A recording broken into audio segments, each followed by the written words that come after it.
Hello friends, welcome you all. आज मैं आपके लिए जो वीडियो लेकर आ रहा हूं, देखिए बात करने वाले हैं फर्टिलाइजर स्टॉक की।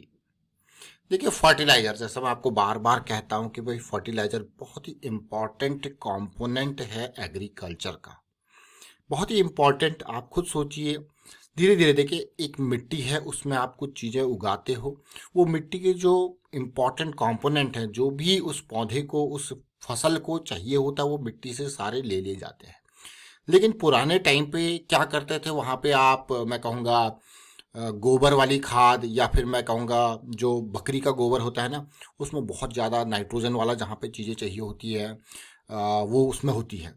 तो आप, हम उसको अपनी लैंग्वेज में बकरी का जुतगू कहते हैं। लेकिन वो जो खाद है ना, जैसे जब मिर्च बोते हैं, क्योंकि बचपन में हमने बहुत मिर्च बोई और वहाँ पे मिर्च जब उसमें खाद देते थे ना, तो बकरी के जुतगू वाली जो खाद होती है ना, वो बहुत ही नाइट्रोजनस होती है। लेकिन आज की डेट में धीरे धीरे क्या हो गया, ये जो ऑर्गेनिक फर्टिलाइजर्स थे वो डिप्लीट हो गए, वो साइड में हो गए। आज वर्मी कंपोस्ट का आप नाम सुन रहे होगे, वो ऑर्गेनिक सेगमेंट में केचुआ खाद जिसको आप कहते हो, वो चलती है। लेकिन जिस हिसाब से प्रोडक्शन चाहिए होता है, तो धीरे धीरे करके केमिकल्स ने उनका रूप ले लिया, यानी कि फर्टिलाइजर सेगमेंट में आ गए हम। तो ये बहुत इंपॉर्टेंट है।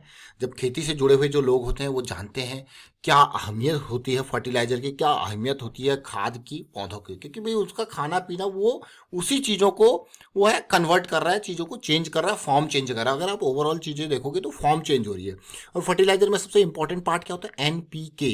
हम बार बार कहते हैं ना, नाइट्रोजन, फास्फोरस, NP और के फॉर पोटेशियम। ये बहुत इंपॉर्टेंट फर्टिलाइजर के कंपोनेंट होते हैं। सबसे मेजर जो यूज होता है वो NPK ही यूज होता है।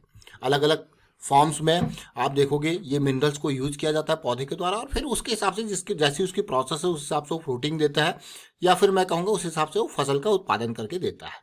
तो चलिए, तो एक बेसिक फर्टिलाइजर के बारे में बात होगी, लेकिन आज हम स्टॉक के समझेंगे, एक फर्टिलाइजर स्टॉक को देखते हैं और क्यों इस स्टॉक के ऊपर चर्चा कर रहे हैं उसको समझने की कोशिश करेंगे। और आगे बढ़ने से पहले मैं आपको बता दूं, अगर आपने अब तक चैनल को सब्सक्राइब नहीं किया तो जल्दी से सब्सक्राइब कर लें, बेल आइकन को प्रेस कर लें, जिससे आपको नोटिफिकेशन आती रहेगी। और प्राइस सेक्शन सीखने के लिए आप ज्वाइन कर सकते हो मेंबरशिप ज्वाइन बटन पर क्लिक करके। प्राइस सेक्शन भाई, अटैक एट द रेट 200 का ये वीडियो जरूर देखें अगर आपने अभी तक नहीं देखा है तो।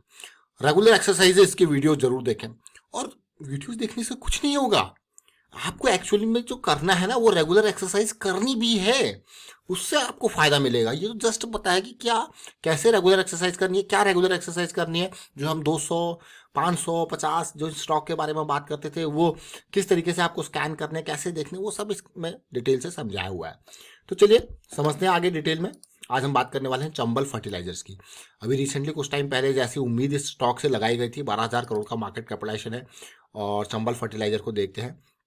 उससे पहले, अभी थोड़ी देर पहले हमने लास्ट वीडियो में एडवांस एंजाइम के बारे में बात की थी, NECC के बारे में बात की थी कि किस तरीके से यहाँ पे वीकली पे बेस बना और बहुत ही बेहतरीन तरीके से वॉल्यूम बना। और NECC के बारे में हम ऑलरेडी चर्चा कर चुके हैं अभी रिसेंटली। और जब ये कंसोलिडेशन चल रहा था, ये बड़ी रैली से पहले भी काफ़ी डिटेल में NECC की चर्चा की गई थी। आप देखिए पुराने वीडियोज़ को आप देख सकते हो।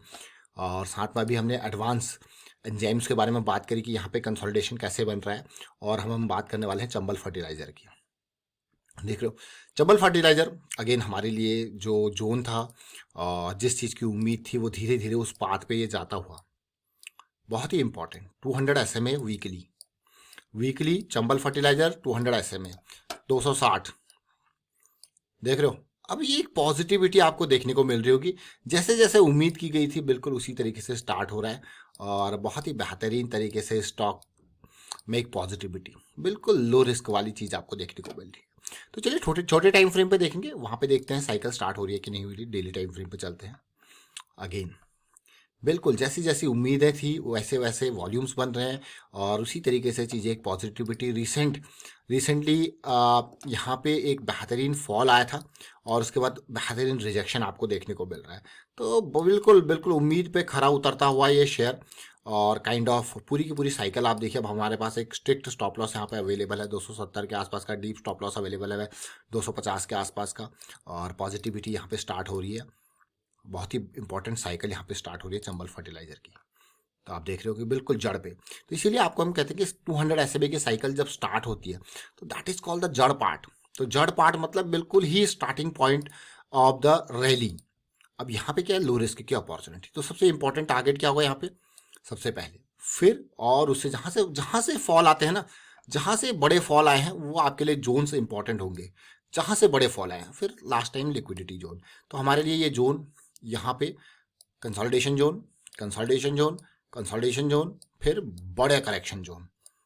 तो ये इंपॉर्टेंट पार्ट। और अगर मैं यहाँ से अगर ऑल टाइम हाई को देखूँ या फिर जहाँ से एक बड़ा फॉल इनिशियल लेवल पे स्टार्ट हुआ था वहाँ से देखूँ, यानी कि ये लेवल ऑलमोस्ट 50% का पॉजिटिविटी। तो चलिए, ये छोटी चीज़ जरूर थी। एक और स्टॉक को देखते हैं जो कि फर्टिलाइजर सेगमेंट में नहीं है लेकिन डॉलर इंडस्ट्रीज, यानी कि ये आपका जो है कपड़ों का स्टॉक है। 2,500 करोड़ का मार्केट कैपिटलाइजेशन। अगर मैं इस स्टॉक को भी देखूँ तो कुछ इसी तरीके की सिचुएशन यहाँ पे भी देखने को मिल रही है जो अभी हमने रिसेंटली देखा ना, एडवांस एंजाइम। बस वीकली चार्ट पे, इसीलिए ये स्टॉक भी अभी यहाँ पे रडार में आया है। और कारण आपने समझा कि क्या कारण है। वीकली पे ये ब्रेकआउट के बाद कंसोलिडेशन देखने को मिल रहा है डॉलर इंडस्ट्रीज का। और कुछ लोगों का कमेंट भी आया था अभी कि डॉलर इंडस्ट्रीज भी बेहतरीन तरीके से सपोर्ट लेके एक कंसोलिडेशन पार्ट यहाँ पे दे रहा है, एक लो रिस्क की अपॉर्चुनिटी तैयार कर रहा है। आप देख लीजिए। और एक इम्पॉर्टेंट पार्ट, और अब ये देखिए फिर आगे की रैली की कहानी, यहाँ से आगे की जर्नी को समझेंगे। बट अभी देखिए, एक स्टॉक हमने देखा, साथ में दूसरा स्टॉक और देख लिया। तो आज के डेट में हमने बहुत सारे स्टॉक चर्चा में कर लिया। और यहाँ पे डेली के साइकिल, आज के डेट में हमने 3 तो ये स्टॉक देखे, एक advance enzyme, dollar industries, Chambal fertiliser. साथ में जैसे मैंने आपको कहा ना कि वेट कीजिए, जब ये रिसेंटली करेक्शन चल रही थी तो कहना वेट कीजिए, आपको अपॉर्चुनिटीज मिलेंगी। और आप पिछले 2-3 दिनों में देख रहे होंगे कि कैसे अपॉर्चुनिटीज तैयार हुई। सबसे पहले आवरली टाइम फ्रेम पे ध्यान देना। सबसे पहले आवरली टाइम फ्रेम पे चीज़ें पॉजिटिव हुई।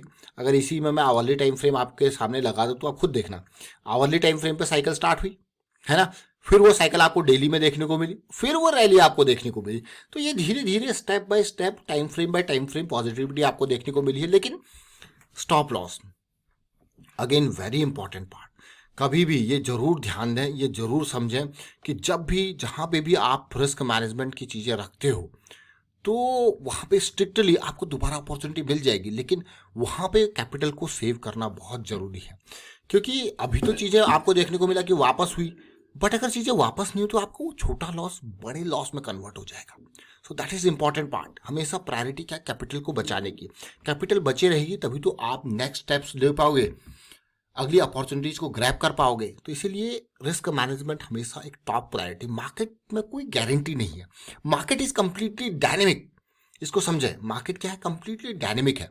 यहाँ पे आप क्या कर रहे हो, प्रोबेबिलिटीज की टर्मिनोलॉजी में जा रहे हो, मोमेंटम की टर्मिनोलॉजी में जा रहे हो, और risk management point of view से सोच के आगे जा रहे हो। तो उम्मीद करता हूँ ये चीज़ें आपको जरूर समझ में आएंगी। तो आज की डेट में हमने 3-4 स्टॉक यहाँ पे डिस्कस किए।